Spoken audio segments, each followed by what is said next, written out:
Ano ba? Pupunta pa ba kayo? Ito lang oh, tingnan mo yung ate, ito lang.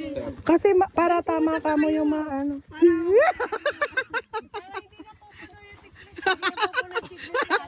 Oras biyahe natin. Mga maluloko. Talaga bang gwapol to? Oo nga. Gwapol yan. Huwag mo, kailangan naka-plastic. Pero family din. Kalabaw? Hindi, gwapol daw yan.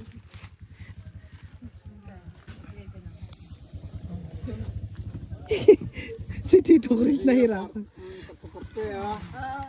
Sa Itchapera tayo, yung mga kinuha nyo. Tingnan natin dahil maliliit yung tayo. Yung nakuha nyo, talo tayo. Maliliit ka. Kaya tan. Makapitas lang.